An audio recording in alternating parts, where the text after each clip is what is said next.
clarifications, but please make inquiry and note the overlap on the infrastructure, which is common to both buildings.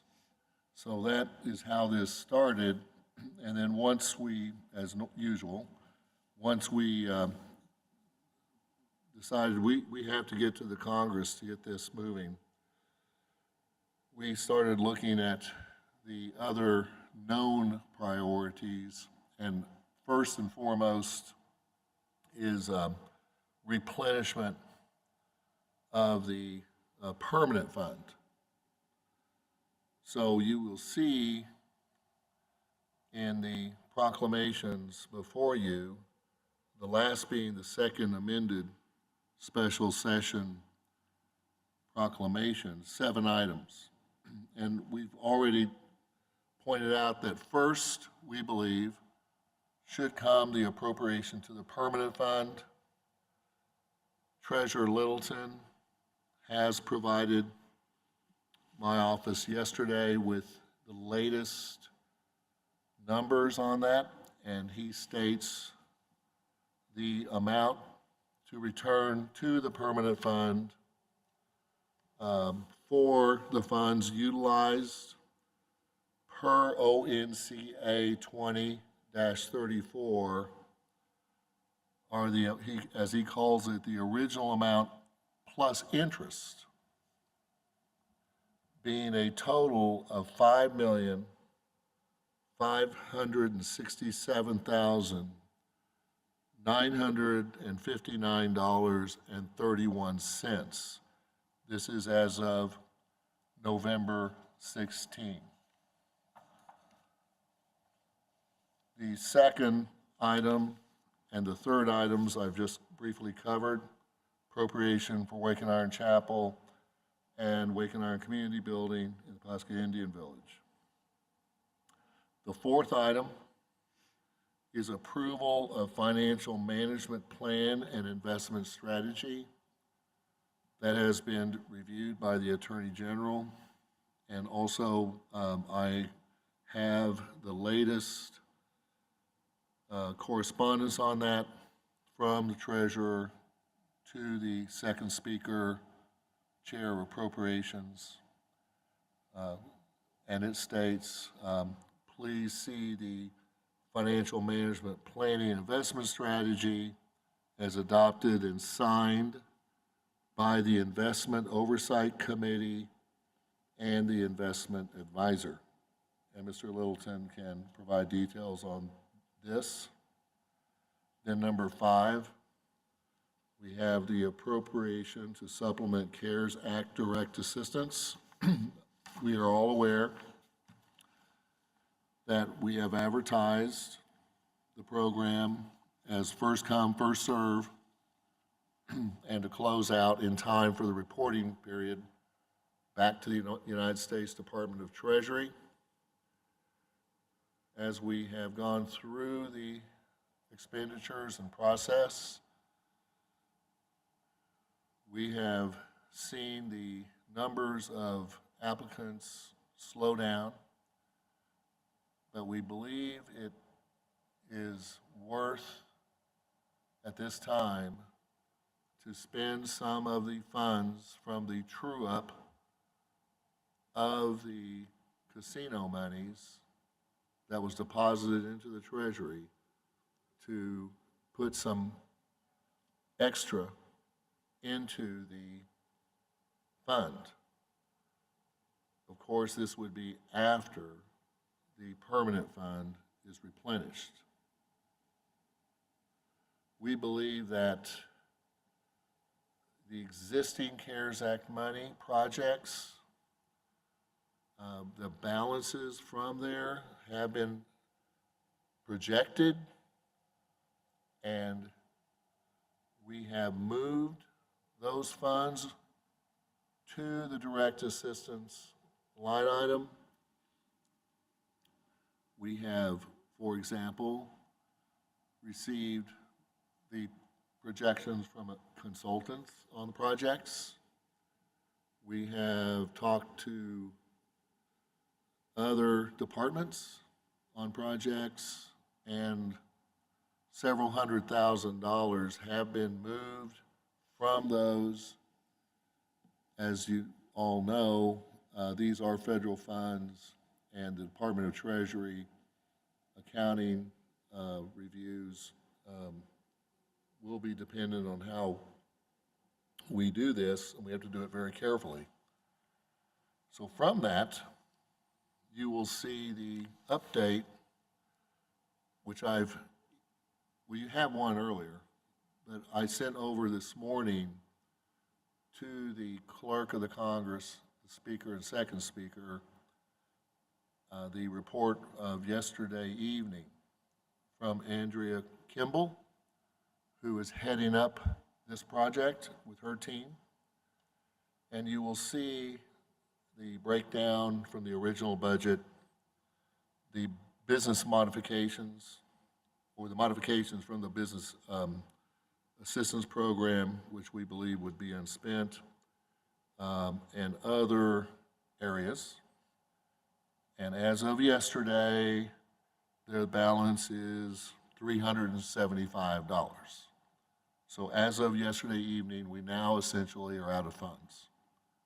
Yet Osages are still applying.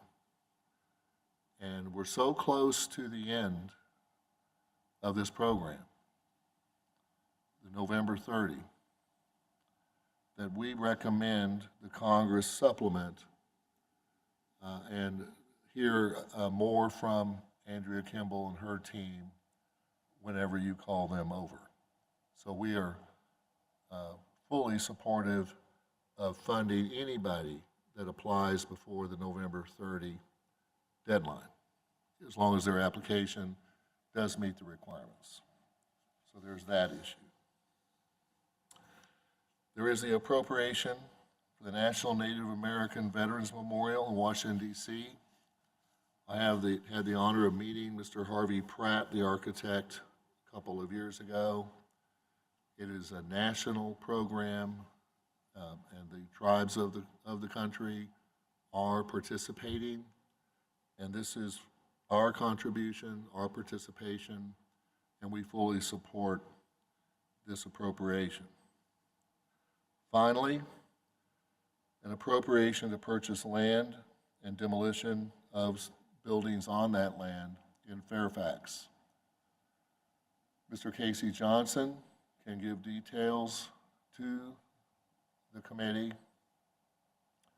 It is land that has been in negotiation for almost a year, and we have been trying to organize funding, federal funding, and then enough justification to come to the Congress for senior housing in Fairfax. That negotiation continues. We believe we've made the best offer and are ready now to work on a closing with the city. The city may still say no, but that funding would secure the property for future senior housing.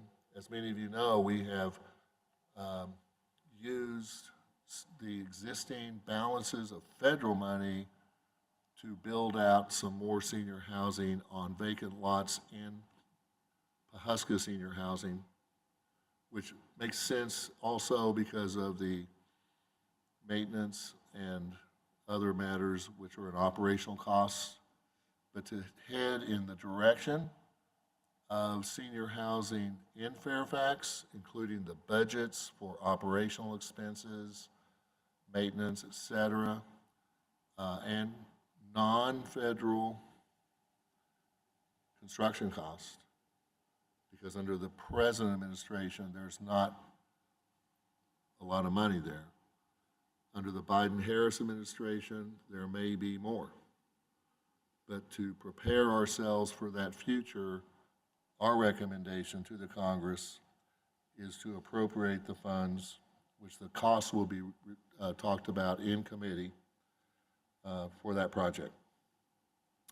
All in all, we think these are good projects for the, and activities for the Congress to consider. We ask that you continue the great work with our staff and the Congress staff that we've seen evident in the last few months. And we have a bright future ahead of us. We also have many challenges ahead of us. We are in, I believe, good shape as a people, and we can thank God for that. So thank you, Madam Speaker and members of the Congress. Thank you, Chief. Appreciate your comments. Good morning, everyone. Next is the legislative message. And, you know, as the Chief opens with discussion of these special session items that he has called, I appreciate the communication and your words. So I'm not going to take too much time to follow up with the same words. I'm just going to say that I hope that everyone is doing well. I believe that, you know, as cases are up in our community and our world, I have asked that the members of Congress attend session remotely for their safety as well as our staff, and just to kind of minimize exposure. I just want to say to my colleagues that, you know, we have work to do here, some big decisions to make, as a lot of this is, we've talked over the last 9 months of moving forward in the unknown. And as we just came off a budgetary session, I understand but our priority at that time is the operating budget. But there are things that come up, there are opportunities that arise, and, you know, like they say, I believe Congressman Walker always kind of quotes my uncle, Leonard Maker, about we never miss an opportunity to miss an opportunity. And so, you know, we're trying to get better at that, but it's a scary time. But also, we don't want to miss opportunities that do arise throughout the year. And this Congress is committed to communicating with you, Chief, in your office, and collaborating as much as possible. Healthy and constructive debate, of course, but we are committed, as they teach us, Osages, as you know, young children, that we're, you know, Osages move forward. We're always moving forward, and I appreciate your administration in doing so, and your words of, you know, overall, I think we're in a good place, and we just continue to get better and move forward. However, we have about $14 million of appropriation asks, and we also need quick and accurate information from our Treasury, as we are committed to working with them. That is so vital to what we do in our job, and I need, you know, we need help to do our job the best that we can. But we're committed to communicating and working on that. But I also have a great expectation of the Treasury Department, and I hope that, you know, we can even exceed our expectations. So we have some projects, as Chief said, in the works. But I think I'm just going to save the, you know, discussion for the committee, so that we can get moving on appropriations. As often I am asked, how long will this session last? I'm not sure. You know, I can say a day, I can say 2 days, but it could take 10 days or more. So that's up to this Congress. Let's get to work, and I wish everyone well and safety. And I think that's all for now, and I appreciate everyone being here, and I look forward to the meetings to come. Thank you. Next is bills and resolutions on first reading. Congresswoman Stabler.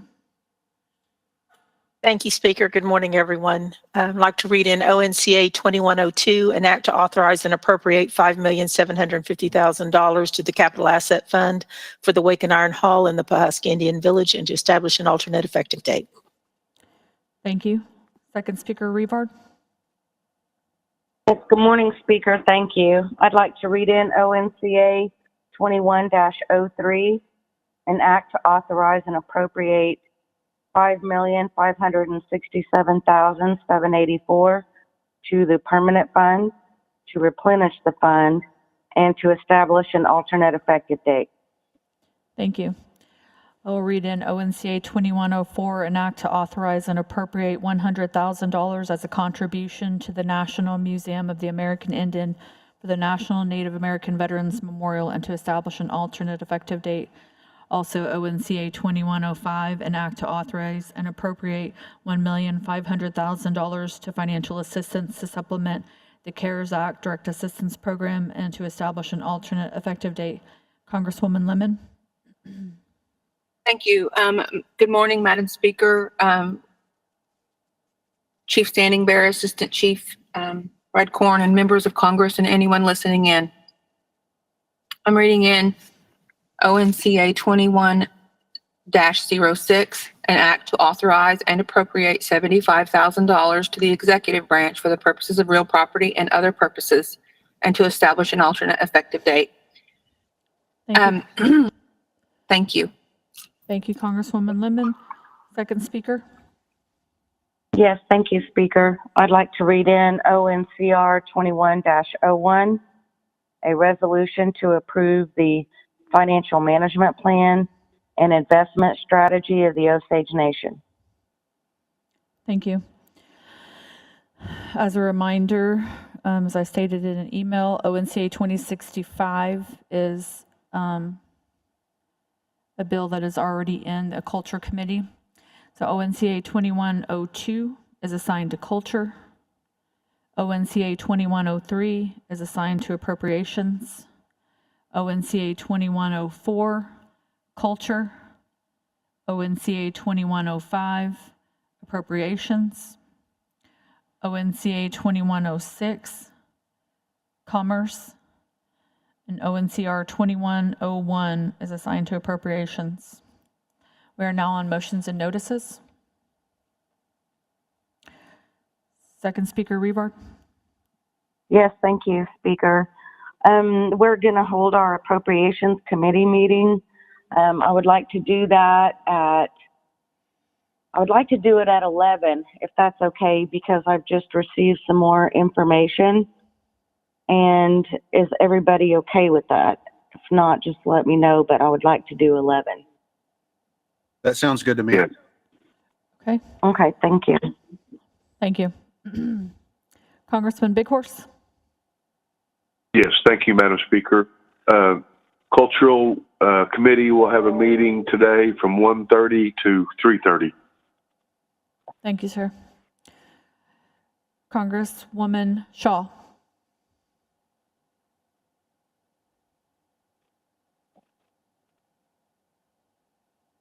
Thank you, Speaker. Sorry about that. The Culture, Gaming, and Land Committee will meet today from 3:30 p.m. until 5:45 p.m. Thank you. Okay, thank you. So we have committee meetings scheduled to last throughout the day. I don't know what will come of them. Therefore, it's up to you all if you want to come back together this evening, or we'll just come back tomorrow. It's up to you all. Madam Speaker, Brandy. Congresswoman Lemon. Thank you, Madam Speaker. Motion to adjourn until 10 a.m. tomorrow morning. Second. Motion is made and seconded to adjourn until tomorrow morning at 10 a.m. Is there any discussion? Hearing none, all those in favor of adjourning until tomorrow morning at 10 a.m., say yes. Yes. Yes. Yes. Any opposed, say no. We are adjourned until 10 tomorrow. Thank you.